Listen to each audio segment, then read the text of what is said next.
नमस्कार, news been देख रहे हैं आप सभी के साथ मैं हूं शालू शर्मा। मेरे साथ मेरी सहयोगी मानसी जायसवाल है। 100 दिन भारत जोड़ो यात्रा को कंप्लीट होने को हैं, 3 दिन बाकी है। 97 डेज आज होने को हैं और आज प्रियंका गांधी का साथ भाई राहुल गांधी को मिलता हुआ नजर आया। दोनों भाई बहन साथ में चलते हुए और साथ में सचिन पायलट, अशोक गहलोत। सुबह का नजारा बेहद ही खूबसूरत लगता है। जब एक सवाल यहाँ पर मन में है और लोगों के भी मन में है समीक्षा में जब हम करते हैं कि राहुल गांधी को क्या ठंड नहीं लगती है। सुबह सुबह टी शर्ट में राहुल गांधी चलते हैं, लेकिन वो जो एनर्जी होती है ना, लोगों की जो गर्मी होती है, वो साफ तौर पर यात्रा में और राहुल गांधी के साथ में जो जोश है वो दिखता हुआ नजर आता है। बिल्कुल, भारत यात्री अक्सर ये पूछते हैं कि राहुल गांधी को ठंड नहीं लगती है। सब लोग जैकेट पहन के सुबह निकलते हैं और अमूमन 5 से 6 बजे तक की जो ठंड होती है वो तो काफी ज्यादा होती है। हम लोग भी जाते हैं तो जैकेट्स पहन के निकलते हैं, उसके बाद भी बहुत ठंड लगती है। लेकिन जो राहुल गांधी है वो एक केवल टी शर्ट में चलते हैं, तो इसके पीछे हो सकता है कि वो वार्म अप करके निकलते हो।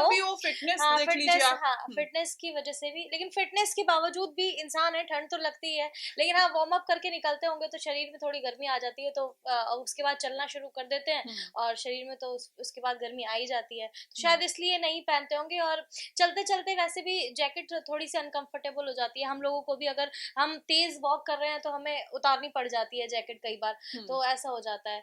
तो हो सकता है, बाकी भारत यात्रियों को बहुत इंटरेस्ट रहता है राहुल गांधी क्या कर रहे हैं, उनसे बातचीत करने के लिए अक्सर वो मिलते रहते हैं भारत यात्रियों से कि वो क्या कर रहे हैं, कैसे कैसे अपना गुजारा कर रहे हैं, चल रहे हैं, उनको कोई तकलीफ तो नहीं है, किसी चीज की परेशानी नहीं है। इस चीज में राहुल गांधी हमेशा भारत यात्रियों से कांटेक्ट में रहते हैं और संवाद करते रहते हैं। क्योंकि एक वीडियो भी सामने आया था जिसमें राहुल गांधी तमाम जो भारतीय यात्री 137 तकरीबन उनके साथ में जो चल रहे हैं उनसे वो बातचीत कर रहे हैं। और बातचीत का जो लहजा है ना, जैसे कोई दोस्त आपस में बैठ के नहीं करता मानसी, जैसे हम और आप कर रहे हैं अभी समीक्षा कर रहे हैं, ठीक उसी तरीके से उनकी यात्रियों की परेशानी जान रहे हैं, क्या उनको दिक्कत होती है, क्या उनकी समस्याएं हैं, उनके घर में क्या दिक्कत आ रही है। क्योंकि इस यात्रा में जो महिलाएं हैं, महिलाओं की भी अच्छी खासी तादाद है, वो अपना घर बार छोड़कर, अपने बच्चों को छोड़कर इस यात्रा में चल रहे हैं। उनका जो मकसद है शायद वो पूरा हो सके, इसी उम्मीद के साथ में वो राहुल गांधी के साथ में चल रहे हैं। और प्रियंका गांधी का साथ मिलना बेहद अहम। और आज की जो यात्रा थी,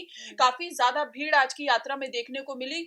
और हम कह सकते हैं कि प्रियंका गांधी को देखने के लिए भी जो लोग हैं, जो महिलाएं हैं, वो इकट्ठा हो रही है। क्योंकि कल की तस्वीर भी हमने देखी थी, जो महिलाएं हैं दूर दराज से आ रही हैं सिर्फ प्रियंका गांधी को देखने के लिए। बिल्कुल, और कई लोग तो प्रण लेकर के आए हैं जो भारत यात्री हैं कि वो अब पूरा कश्मीर तक ही जाएंगे, उससे पहले वापस नहीं जाएंगे, चाहे कितनी भी क्यों ना परेशानी आ जाए। तो इसीलिए जो राहुल गांधी है उनसे संवाद करते रहते हैं कि कहीं कोई परेशानी तो नहीं है। खासतौर पर जैसे आपने जिक्र किया महिलाओं का, महिलाओं को बहुत इंपॉर्टेंट रोल है यहाँ पर, और इसीलिए कांग्रेस लगातार महत्वपूर्ण भूमिका समझते हुए महिलाओं को ज्यादा प्रमुखता भी दे रही है इस यात्रा में। और भारत यात्रियों के साथ जो प्रदेश यात्री है, मैंने देखा है कि काफी तादाद में, अच्छी खासी तादाद में महिलाएं इस यात्रा में चल रही हैं। और यही वजह है कि देखिए, अगर कोई मेल घर से निकलता है तो अक्सर हम इंडियन कल्चर है कि ज्यादा उनसे पूछताछ नहीं की जाती है कि भले आप बहुत दिनों तक बाहर हैं, लेकिन कई महिलाएं होती है जिनको बॉन्डेशन होती है। अगर आप एक दिन भी 2 दिन बाहर रहते हैं तो आपसे पूछा जाता है कि आप कहाँ हैं, क्या कर रहे हैं। ये महिलाएं लेकिन तो 150 दिन से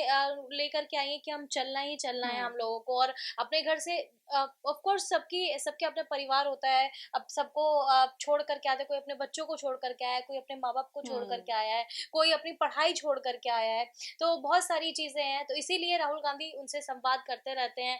और अक्सर हमने देखा है कि मैंने देखा था एक भारत यात्री का जो वीडियो वायरल हुआ था, उनको मेरे ख्याल से स्टोन की परेशानी थी, तो उनको दर्द हुआ था यात्रा के दौरान पे, तो दिग्विजय सिंह ने उनका ऑपरेशन करवाया था हॉस्पिटल ले जा करके।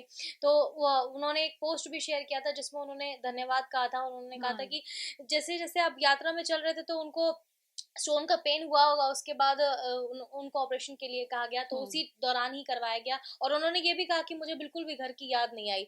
तो इस तरीके का कनेक्शन अभी राहुल गांधी यात्रा में बना के चल रहे हैं। क्योंकि यात्रा में जो भी लोग चल रहे हैं, चाहे वो अलग अलग राज्यों से हो, लेकिन वो एक परिवार बन गया है, साथ में चल रहे हैं। और एक दूसरे की परेशानी जान रहे हैं कि किसी को कोई दिक्कत ना हो, चाहे वो खुद राहुल गांधी ही क्यों ना हो, क्योंकि वो लगातार संवाद करते हैं। अपने संबोधन में भी वो चाहे प्रधानमंत्री या भारतीय जनता पार्टी पर निशाना साधते हो, लेकिन उन तमाम यात्रियों की जो बातें हैं वो भी सुनते हैं। और कुछ ऐसी चीजें भी देखने को मिलती है मानसी इस यात्रा के दौरान, जैसे राहुल गांधी अगर किसी से मुलाकात कर रहे हैं तो उनकी कोशिश यहाँ पर यही रहती है कि जल्दी से जल्दी उनके जो ख्वाहिश है उसको पूरा किया जा सके। क्योंकि हमने देखा कि बच्चे हैं वो ज्यादातर बच्चों से मुलाकात कर रहे, जो युवा है उनसे मुलाकात कर रहे हैं, महिलाओं से मुलाकात कर रहे हैं, क्योंकि महंगाई, भ्रष्टाचार जो मुद्दे लेकर चल रहे हैं, इन तमाम मुद्दों को लेकर मुलाकात की जा रही है। किसी का एडमिशन करवाना है, कोई गरीब है। आपने सपने का जिक्र किया, मुझे एक चीज याद आई, मैं यहाँ पर बोलना चाहूंगी। राहुल गांधी से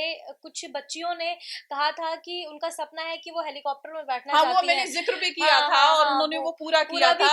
20 तो मिनट की हवाई यात्रा करवाई। इसी चीज का मैं जिक्र कर रही थी कि वो इस तरीके का कनेक्शन बना करके चल रहे हैं। केवल ये नहीं है कि वो बोल रहे हैं और उसके बाद अपनी यात्रा में आगे बढ़ जा रहा है। अगर वो यात्रा में आगे बढ़ रहे हैं तो पिछले जिन लोगों से मिल रहे हैं अपने वादे नहीं भूल रहे हैं, तो ये चीज बहुत अहम हो जाती है। और इसीलिए लोग कनेक्ट भी कर पा रहे हैं उनसे कि अगर मैंने किसी लीडर से अपनी ख्वाहिश जताई है, किसी बच्चे ने ख्वाहिश जताई है, तो वो सोचता है कि शायद ही पूरा हो पाए या ना हो पाए, वो उम्मीद भी नहीं जताता होगा, या उनके परिवार वाले भी उम्मीद लेकिन जो लेकिन वादा पूरा हो जाता है। हाँ। तो फिर ये काफी बड़ी बात हो जाती है, एक विश्वास जाग जाता है कि हाँ मैंने उनसे मांगा और उन्होंने पूरा कर दिया। और ये सब चीजें जो अन्य लोग हैं वो देख रहे हैं कि राहुल गांधी जो भी वादा कर रहे हैं, जो बच्चे हैं या फिर कोई भी उनसे कुछ मांग रहा है, कुछ पूछ रहा है या अपनी बात रख रहा है, उनको पूरा किया जा रहा है। तो इस तरीके से जो तमाम लोग हैं वो भी इस यात्रा से जुड़ रहे हैं और राहुल गांधी से अपनी जो समस्याएं हैं, दिक्कत है, वो बता रहे हैं। तमाम यात्रियों और कांग्रेस के जो कार्यकर्ता हैं वो तो चल ही रहे हैं, लेकिन हमने कुछ लोगों से भी बात की थी